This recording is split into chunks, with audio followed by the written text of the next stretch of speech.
Buenos días y muchas gracias por estar aquí. El tema que voy a afrontar hoy es la Escuela de Nigromancia de Toledo. Es un texto, es una conferencia que di hace tiempo ya, dura hora y media, pero claro, aquí lo sintetizo media hora, más o menos para tener una idea de lo que es. Uno de los mitos más subyugantes de Toledo, precisamente la creencia en la existencia en la Edad Media, el siglo 8, 9, 10, 11 y 12, 8 no, perdón, 9, 10, 11 y 12 y 13, de una especie de antro que se conoce con el nombre de Escuela de Nigromancia de Toledo, que aparece citado en muchos sitios. La pregunta que yo me he planteado siempre es, de mismo modo que todo el mundo sabe ya que la Escuela de Traductores no existió, es decir, que la Escuela de Traductores es un mito que se crea en torno a una serie de años en la cual vienen aquí de toda Europa personas a comprar, traducir, copiar manuscritos árabes, esos manuscritos árabes, libros árabes que vinieron a Toledo fundamentalmente, bueno, por cuenta y propia de algunos de los árabes que vivían en Toledo, pero sobre todo cuando se produce la guerra civil en Córdoba, en el siglo X, es cuando muchos de los eruditos sabios de Córdoba se vienen a Toledo y se vienen con sus carros y de bueyes, con todos los manuscritos, libros que se incorporan a Toledo. Después de la conquista de Toledo por Alfonso VI, bueno, pues estos se van a depositar en algunas zonas, en la parte de las bibliotecas personales, lo que era la antigua mezquita toledana, que luego se transforma en catedral, es donde ahí en una serie de sitios se van a depositar muchos libros y ahí es donde viene la gente a verlos y en colaboración con judíos, árabes, etcétera, van formando equipos para ir traduciendo. Pero no era una escuela de traductores como la que existe ahora actualmente, que existe, que está ahí en la plaza de San Pedro, de Pedro I el Cruel, en la plaza de Santa Isabel, que existe un lugar con su biblioteca, sus personas, el director, amigo mío, etcétera, muchas. Pero es otra historia. Entonces eso no existe, pero en Toledo se da el nombre de Escuela de Traductores. Y parece ser que el mito, o la leyenda, o la historia de la Escuela de Nigromancia de Toledo podía obedecer a una cosa parecida. Es decir, que como en Toledo había muchos libros y muchas historias referentes al mundo de la nigromancia, pues claro, también se va a crear una Escuela de Nigromancia como se crea simbólicamente una Escuela de Traductores. Bueno, pues eso lo veremos de la manera que podamos ahora. Antes de nada, vamos a preguntarnos, todo el mundo lo conocerá, pero primero voy a preguntarme qué es o qué se entiende por nigromancia. Que antes era necromancia, pero luego se latiniza, nigromancia. Bueno, pues según el diccionario de la Real Academia Española, la nigromancia es una práctica supersticiosa que pretende adivinar el futuro invocando a los muertos. Dicho de otro modo, magia negra o diabólica. Vale. Hay un diccionario, el de Zania, del mundo de la nigromancia, esoterismo, etcétera, que dice necromancia en este caso, es la práctica adivinatoria por la evocación de los muertos. El nombre tiene origen griego y a través del tiempo se generó en la forma latina nigromancia, introduciéndose, sí, esta práctica dentro de la considerada magia negra. Bien, ¿cuándo aparece la nigromancia en el mundo de la cultura, en el mundo humano? Bueno, pues los primeros rastros que tenemos de ella ya es del Imperio Egipcio, en la época de los faraones. Después, posteriormente, se encuentran gemas mágicas con inscripciones coptas que hacen referencia a prácticas precisamente de nigromancia.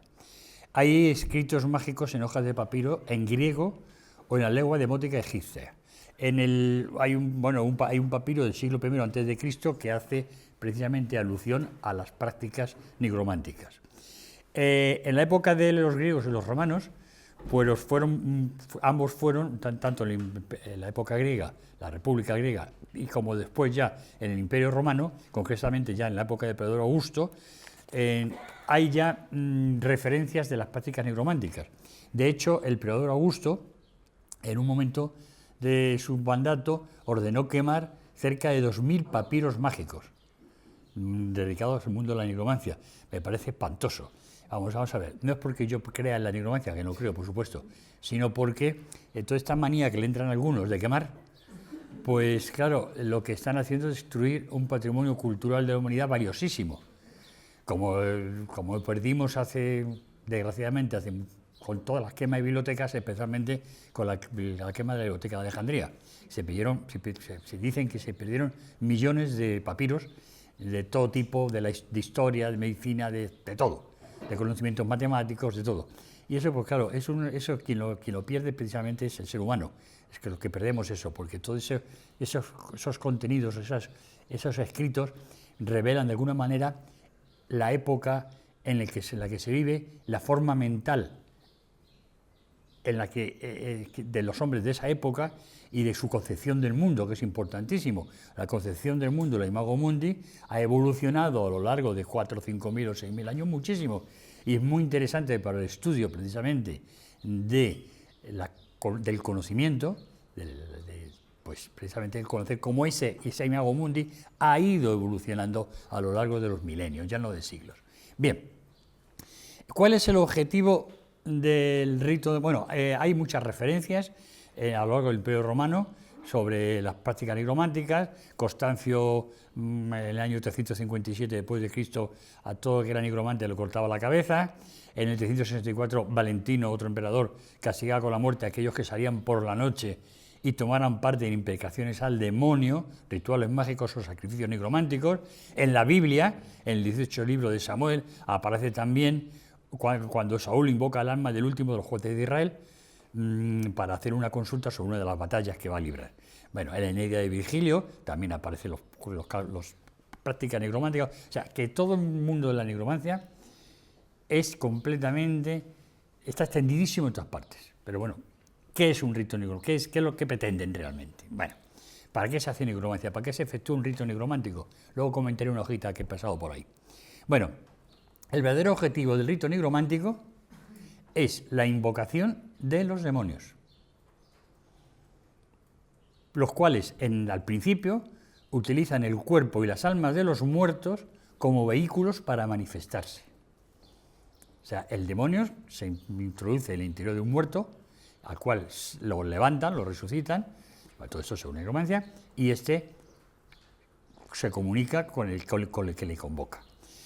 Hay una cuestión, bueno, a partir de la Edad Media ya los rituales mágicos ya no levantan muertos, ya se convocan los nigromantes que practican estas cosas, ya convocan directamente al demonio. Vale, aviso, es muy importante, la nigromancia no tiene nada que ver, absolutamente nada que ver con el satanismo. Los ritos satánicos son un rito de adoración al diablo, mientras que los ritos nigrománticos son de una serie de espabilados, ya explicaré qué tipo de personas lo hacían, muy curiosos, que lo que hacen es convocar al demonio para utilizarlo para su beneficio, conseguir un poder, conseguir una mujer, conseguir el don de la invisibilidad, el don de curar, bueno, montones de cosas, ¿de acuerdo? Es así, más o menos, la nigromancia. Además, el rito satánico es un círculo con una estrella de 5 puntas dentro. Cuando el tío se mete dentro, o ahí aparece el demonio, depende de la versión que se haga. Mientras que el rito nigromántico es el círculo con el triángulo, que tenéis por ahí este papelito que os he enseñado. El círculo con el triángulo. Ese círculo nigromántico es protector. Es decir, ahí dentro el nigromante que convoca se mete dentro y el demonio no lo puede traspasar. Porque si consigue traspasarlo, o el otro en un momento de despiste saca la mano, como pasa en todas las cosas, que hay muchas, le engancha y se lo lleva.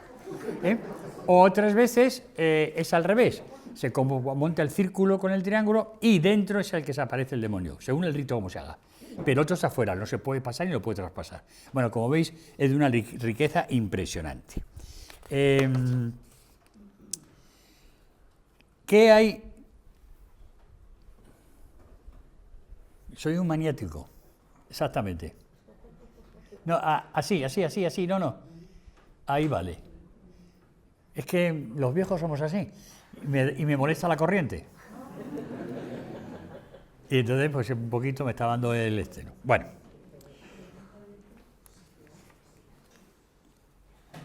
Cuando era jovencito era alpinista y espeleólogo, y no me asustaba nada. Y ahora ya pues me asusta la corriente, ¿qué le vamos a hacer? Me colgaba de una pared que tenía debajo 500 metros, de caída libre, o 600 o 700, y no pasaba nada. Y ahora muchos días por la mañana me da vértigo. O sea que, bueno, ¿qué le vamos a hacer?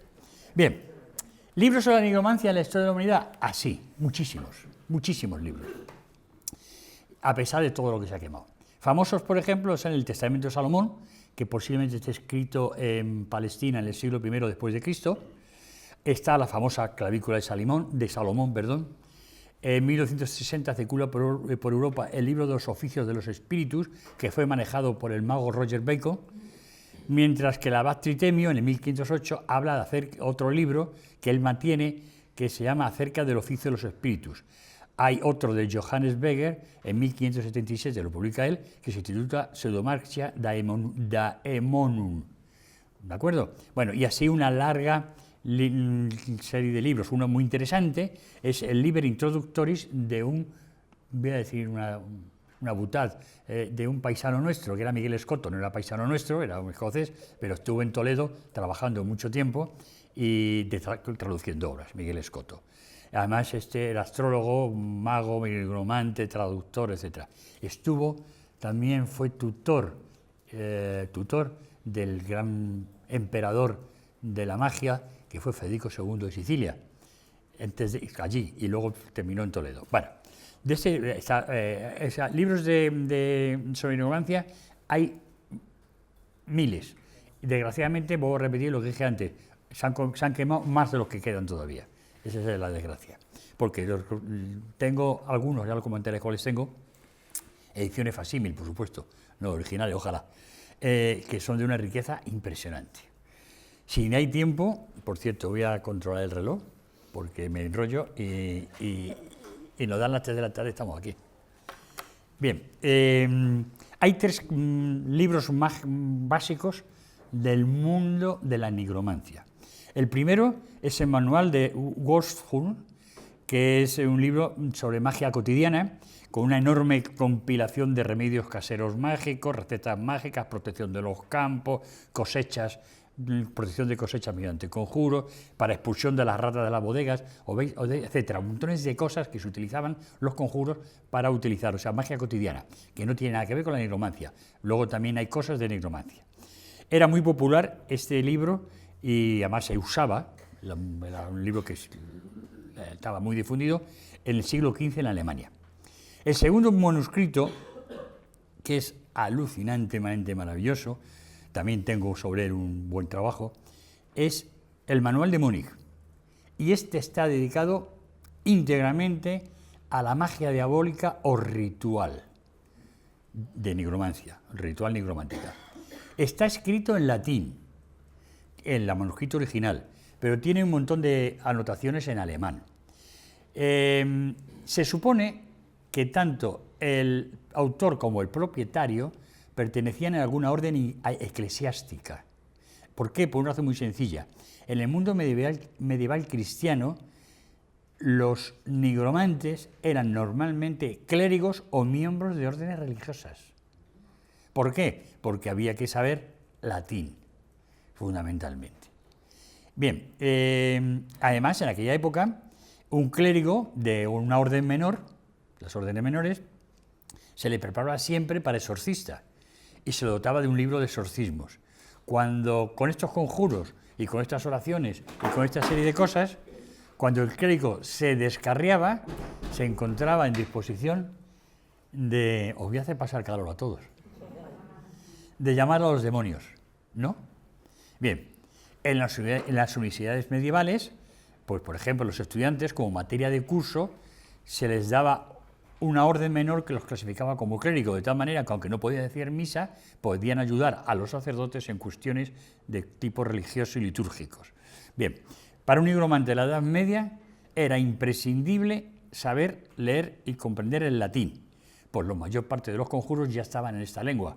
Originalmente, los conjuros se hacían en árabe y en hebreo, y de hecho se escribían como al revés, como estas lenguas, ¿no? Bien, en el Manual de Múnich, pues leo un texto de los que habla el historiador Richard Kieckhefer, que dice lo siguiente del manuscrito. Prácticamente en todas las páginas de este libro se ofrecían instrucciones para invocar a los demonios, con círculos mágicos y otros artificios, dando órdenes a los espíritus una vez han aparecido y forzándoles a regresar a su mundo cuando ya no son necesarios. Los propósitos a los que sirve este tipo de magia son múltiples. ¿Para qué lo hacía? Puede utilizarse para intentar enloquecer a una persona, para hacer florar un amor apasionado, para ganar el favor de la corte, para crear la ilusión de que existe un extraordinario castillo, para obtener un caballo que pueda transportar al mago o donde quiera que vaya, o para revelar secretos del presente y del futuro. La magia que se describe en este libro exige la utilización de una elaborada parafernalia. Además de los círculos mágicos, el mago necesita imágenes de cera de las personas en las que desea influir, o anillos, espadas u otros objetos de uso personal. En la hojita que tenéis lo podéis ver, los círculos y los objetos que hay dentro. En algunos casos, el manual requiere que se sacrifique una bubilla en honor a los espíritus del diablo, o que se quemen ciertas hierbas para que su humo sirva de fumigación mágica. Al igual que el libro de Fosfor, el manual de Muniz incorpora parte de la riqueza de la liturgia cristiana, pero lo hace mucho más íntegramente. En vez de tomar prestado fragmentos cortos y plegarias familiares, el manual de Muniz toma pasajes enteros del ritual de la Iglesia y en otros casos utiliza fórmulas nuevas claramente basadas en un precedente cristiano. Otra sección del libro explica cómo, curiosas cosas, cómo volverse invisible, que son cosas que aparecen luego en los cuentos de Renacimiento y en los cuentos del siglo XVII, del siglo XVIII, e incluso en todos los cuentos de los famosos cuentistas populares como son los hermanos Grimm, los Andes, el Andes, etc. El mago, como lo hace, va a un campo fuera del pueblo y traza un círculo en el suelo, fumiga el círculo y lo rocía con agua bendita, y se rocía a sí mismo con la misma agua mientras recita el Salmo 51:7. Se arrodilla y conjura a diversos espíritus, ordenándolos en el nombre de Dios a acudir y obedecer a sus mandatos. Los espíritus aparecen de pronto dentro del círculo y le preguntan qué quiere. Él pide el gorro de la invisibilidad, cosa muy presente en muchos cuentos populares de la época. Uno de ellos va y le proporciona esa pieza, ofreciéndosela a cambio de tela blanca, que le tiene que dar. El ritual tiene su riesgo. Si el mago no vuelve a mi lugar 3 días más tarde, recupera su ropa y la quema, morirá en el plazo de 7 días. Bien, haciendo una transgresión, fijaos qué curioso, todas estas cosas que se buscaban, lo hay ahora. Pero ya no son nigromantes, no hacen círculos para invocar al demonio, que por cierto no invocaban a cualquier demonio. Tenían sus listas que existen, no lo voy a dar. Tengo aquí en el libro de la historia de la magia, publiqué una de ellas, bastante larga, que son todos los demonios, sus nombres y sus características y sus prerrogativas a los que se invocaba. No se invocaba a cualquiera. Purson, alias Curson, Lerai, alias Orai, Glacia Labolas, alias Crinolas, bueno, Berit, bueno, etcétera, etcétera. O sea, se invocaba a uno determinado para que viniera. Concretamente, no se lo llamaba al azar a nadie, concretamente, nuestro querido y citado ya Miguel Escoto escribió un libro llamado Liber Perditionis Animae e Corporis, que contiene todos los nombres, apodos y poderes y dónde había que buscarlos de los demonios. Era un listado como una guía telefónica antigua que ya no existe, en lo cual tenías todos los demonios a los que tú podías invocar, ¿no?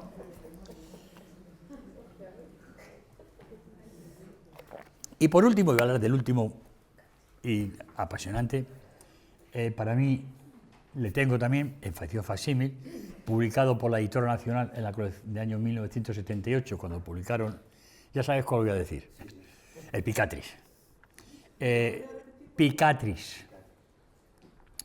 Este libro, bueno, lo publicó la Editora Nacional, Javier Ruiz, que entonces era el director de la editora, ahí me publicó de la Cueva de Hércules, y luego en la segunda serie, esa colección, que fueron la primera serie 24 títulos y la otra fueron otros 22, 24, es única.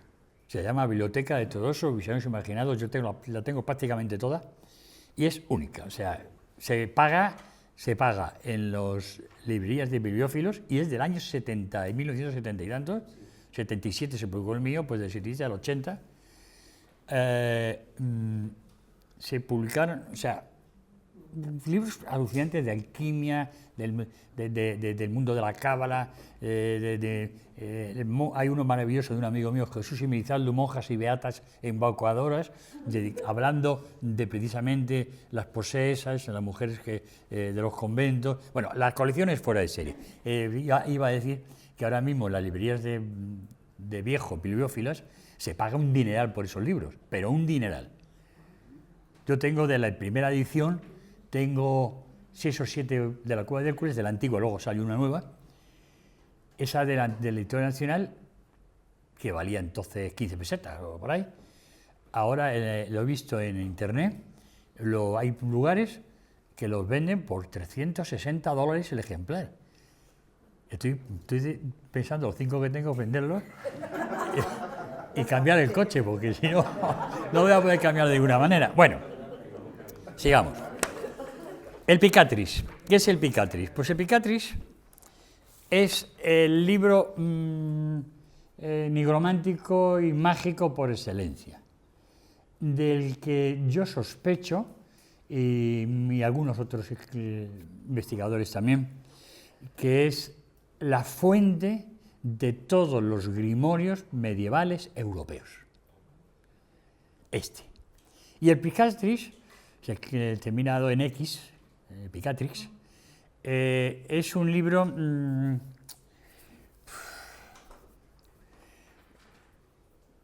repito que está editado por la Biblioteca de Teodosos, único, y tiene mucho de la magia demoníaca, mucho, y mucho de otro tipo de magias, talismánica sobre todo, también mucha magia talismánica. Bien, ¿sabéis de dónde se escribió este libro? En el siglo XI, en la época de nuestro querido Al-Mamun. Pues no en Toledo, pero sí porque el personaje en cuestión, que se llama Maslama ben Ahmad, que era un árabe, vivía en una alquería que estaba de Toledo, una alquería que tenía 8 casas y un muro alrededor, que se llamaba entonces Majerit, a 70 kilómetros de la ciudad, o sea, en Madrid, cuando existían las 4 casas que había y un muro que protegía las vacas y las personas que vivían ahí. Y este señor, que era un erudito, era astrólogo, un personaje de todo este mundo, bueno, evidentemente se pasaba mucho tiempo aquí, en la corte del Mamun, o venía a consultar cosas. Y escribió el Picatris. Durante mucho tiempo se ha pensado, también se le conocía en Toledo con el apodo Maulana el Madrileño, o Maulana el Madrileño, ¿no? Porque vivía allí. Bien, Picatris mucho tiempo se sospechó que había sido escrito por Alfonso X el Sabio, mucho tiempo. Pero después se le acudió a un judío llamado Yehuda ben Mosé, pero lo único que hizo fue traducirlo. El nombre en Toledo se le conocía al Picatris con el nombre de Gayat al-Hakim. Bueno, se difundió muchísimo y después salió de Toledo, de España, ya en el siglo del XIII, en la época de Alfonso X el Sabio y tal, y se difunde por toda Europa, y es cuando tiene tanta influencia que, de hecho, el Manual de Múnich, si lo cogemos y lo estudiamos, es aproximadamente, a ver si lo encuentro donde estaba, después lo miraré, es aproximadamente una copia total del Picatris, el Manual de Múnich. Bueno,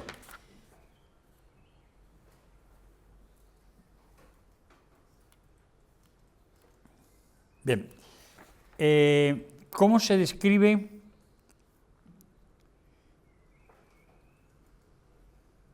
Me he perdido. Pero con tanta nota y tanta historia se me va la cabeza. A ver, aquí está. Te buscaré y te encontraré. Voy a tener que invocar a alguien. A ver. Vale, perfecto. No solamente tenemos aquí, bueno, el ritual nigromántico, eso sí es verdad. El ritual nigromántico, ¿cómo era el ritual nigromántico? Pues mirad, Había tres ritos fundamentales para la invocación de los demonios. Uno era el círculo mágico, los conjuros y los sacrificios. El círculo mágico normalmente, lo habéis visto en la hoja que tenéis, el primer círculo externo son dos círculos que tienen una especie de área interior. ¿De acuerdo? El triángulo también no es un triángulo lineal, sino que tienen dos líneas. Bien, son franjas realmente, ¿no? En las franjas circulares, ahí lo que tenéis, se escriben nombres de Dios o párrafos de la liturgia cristiana.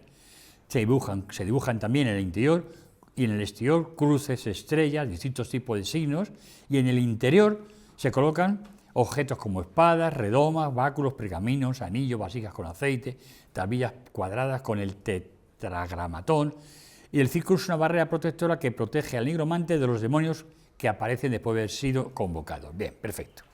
La tinta para escribir los conjuros pues era muy curiosa, sangre de gato, sangre de bubilla, sangre de murciélago, etc.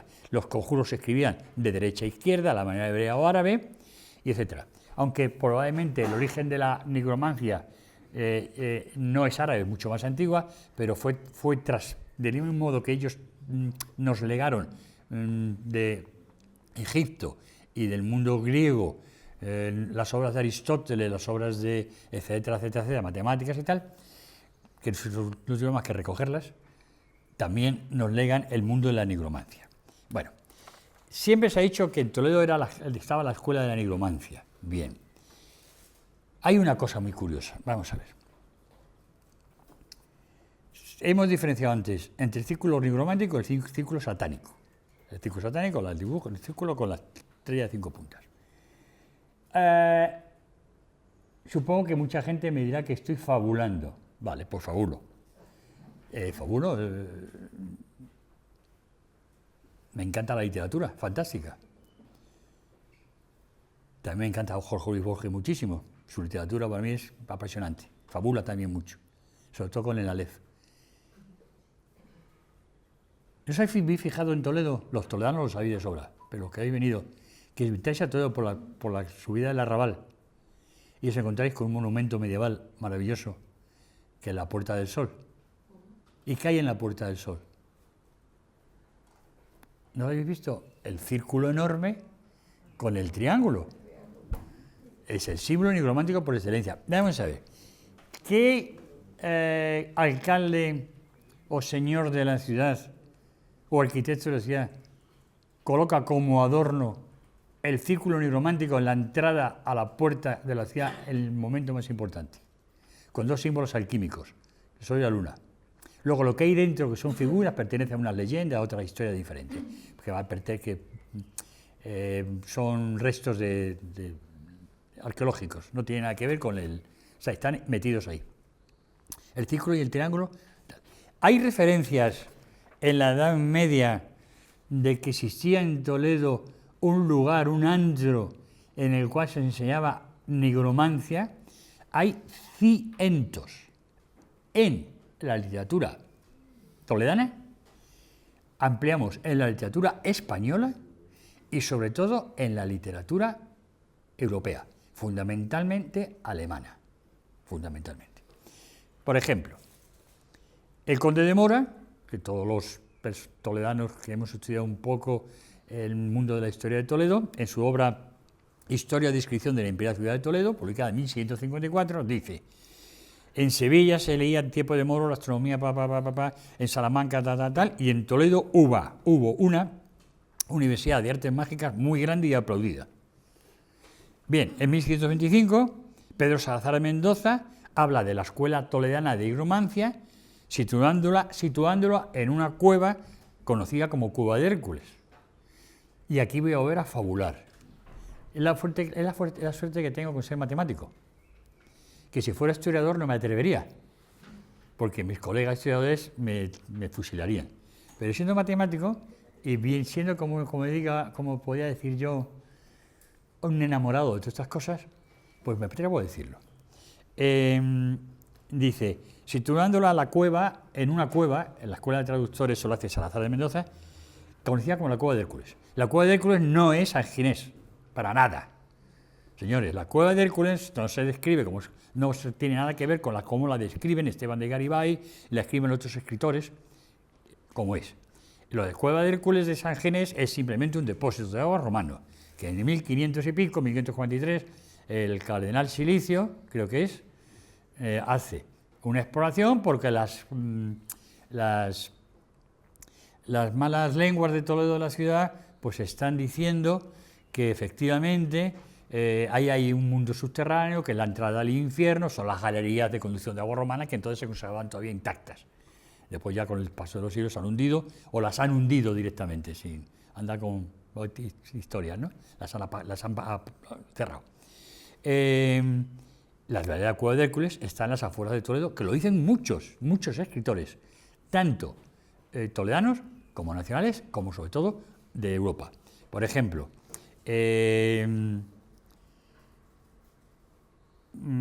de Garibay habla de ello, el monje Hildebrando, que luego sería papa como el nombre de Gregorio VII en 1073, antes de la reconquista cristiana de Toledo, dice que Toledo era la ciudad por excelencia de la nigromancia.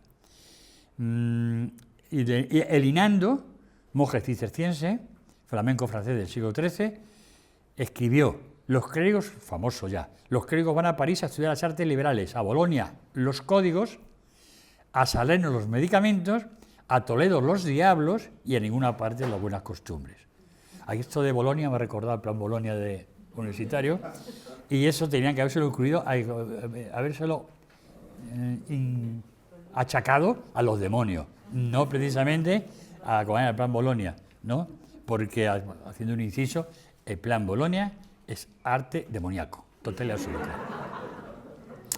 Hay un autor francés maravilloso que es Voltaire, que dice, Rabelais, en su obra esta de Gargantúa y Pantagruel, dice, en el tiempo, lo dice en francés, traduzco, en el tiempo que yo era estudiante en la escuela de Toledo, el reverendo padre Diablo, y le llama Picatris, es decir, el nombre del libro, Rabelais en su obra le da como nombre de un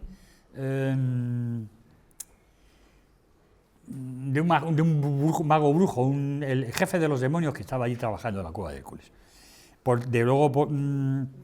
Voltaire, en Ensayos sobre las costumbres, vuelvo a decir que ningún pueblo tiene derecho a mofarse de otro, porque si Rabelais llama Picatris al reverendo padre Diablo, que enseñaba magia en Toledo, en Salamanca y en Sevilla, los españoles podrían reprochar a los franceses el número prodigioso de brujos. En el otro libro, Disquisiciones mágicas de jesuita Martín del Río, se habla del nefando gimnasio o cueva nefanda para referirse de nuevo a la Cueva de Hércules. Aquí voy a hablar del conde Lucanor de Juan Manuel, en el cuento del deán de Santiago, que viene a Toledo a aprender artes mágicas para hacerse con el papado, es muy largo. Luego está Wolfram von Eschenbach, Heinrich von Oettingen, el Rainer von Sutter y Viterov, entre otros, del siglo XIII, y así uno tras de otro, Herbert de Friesland, todos ellos en sus diferentes obras, que no puedo citar porque ya estoy viendo el reloj y estoy viendo a la gente abanicarse y me está dando apuro, ya te voy a cortar. Entonces, luego el último, Hermann Alemán. Voy a hacer una cosa y con esto acabo. Hermann Alemán, a ver dónde está, bonito, 130. Exactamente, una historia muy bonita y muy peculiar, veréis. Aquí está. En el siglo XIII se presentan en Toledo Hermann Alemán, que luego va a ser conocido como traductor, y a que acompaña a Hermann von Salza, que es el gran maestre de la orden teutónica, que en 1261 recibió en Santo Domingo de Siles de manos de Fernando III, venían acompañado a la que iba a ser mujer de Fernando III, recibe de Fernando III la donación de la finca de Igares, que está a orillas del Toledo, que es donde se encuentra la cueva, para mí, de Hércules, centenares de metros de galerías, que aviso, de ahí no se sacó la piedra para hacer la catedral, lo que hay son arcillas, y las piedras de la catedral son de granito, que me lo han dicho muchas veces, fabulas, si de ahí se sacó, de esa cantera, se sacó la piedra de la catedral, no, vente a verlo, es arcillas, son unas margas arcillosas con un toque de yeso. no se sacan piedras, se deshace con la lluvia, de granito para la catedral.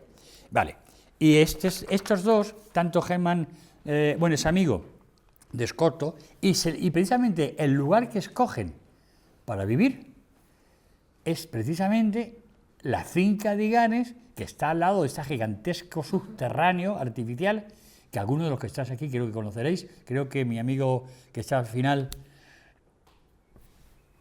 la conoces. ¿Llegaste a entrar? No has entrado. Bueno. Yo he entrado en las cuevas. Es que he entrado en las cuevas. Vale. ¿Y a qué no es granito? Es caliza, y es que Margas calizas, no completamente. calizas, son las cuevas de Orihuelas, y la piedra de la catedral Sí. en el siglo XIII, XIV, XV se hace con piedras de la cantera de Orihuela, documentalmente probado. Bueno, es que al lado, en la dirección, es que hay confundes Igares con Iguelas, que hay una cantera que está, llegas a la cueva y de allí te plantas allí en dirección línea recta hacia Olías, hay una cantera donde saca eso, ya sé que me dices que no. Sí, bueno, el Lijón de Palazuelo que publica un primer plano, hace unas exploraciones. No, este error lo aclara Cristóbal Lozano. Cristóbal Lozano en el siglo XVII, cuando escribe el libro, no me acuerdo cómo se llamaba, que tengo una copia es de este siglo original, en papel de esto de cordero y tal, bueno, papel, pergamino y tal. Los Reyes Nuevos. Los Reyes Nuevos. Ahí precisamente señala el lugar de donde sacan la piedra ya es en 1600 y pico, que es una cantera que hay entre Igares y Olías. Pero bueno, no vamos a discutir porque solo da. Este tema daría, no, yo por vosotros, daría, yo ya he puesto como me he enrollado, podía estar aquí hasta las 4, pero no hay problema. Pero no quiero machacar a nadie. Da para mucho. Para mucho. Y lo bueno que tiene, que yo, pues Rafael Cerro, que está allá atrás, pues no puede fabular como fabulo yo, ¿no? Porque es historiador serio y formal, ¿no? Y bueno, pues ha sido un placer, muchas gracias. Sí. ¿Cuándo acaba la escuela de Nueces? ¿Cómo acaba? ¿La escuela de qué? ¿Cuándo termina? ¿Cómo acaba? No ha acabado. Ahora tenemos a Rapel, a toda esta vasca, o sea, no ha acabado. No convocan al diablo, pero vamos a ver. No tiene nada que ver, pero fíjate en una cosa. Es la misma forma mental, la misma imagen, es decir, todo esto, el mundo de la hechicería, el mundo del mal de ojo, el mundo que por cierto no tiene nada que ver la hechicería, la brujería, con la nigromancia, absolutamente nada que ver, son otras historias completamente diferentes. Pero el mundo de la hechicería, que va de alguna manera detrás de todo este mundo,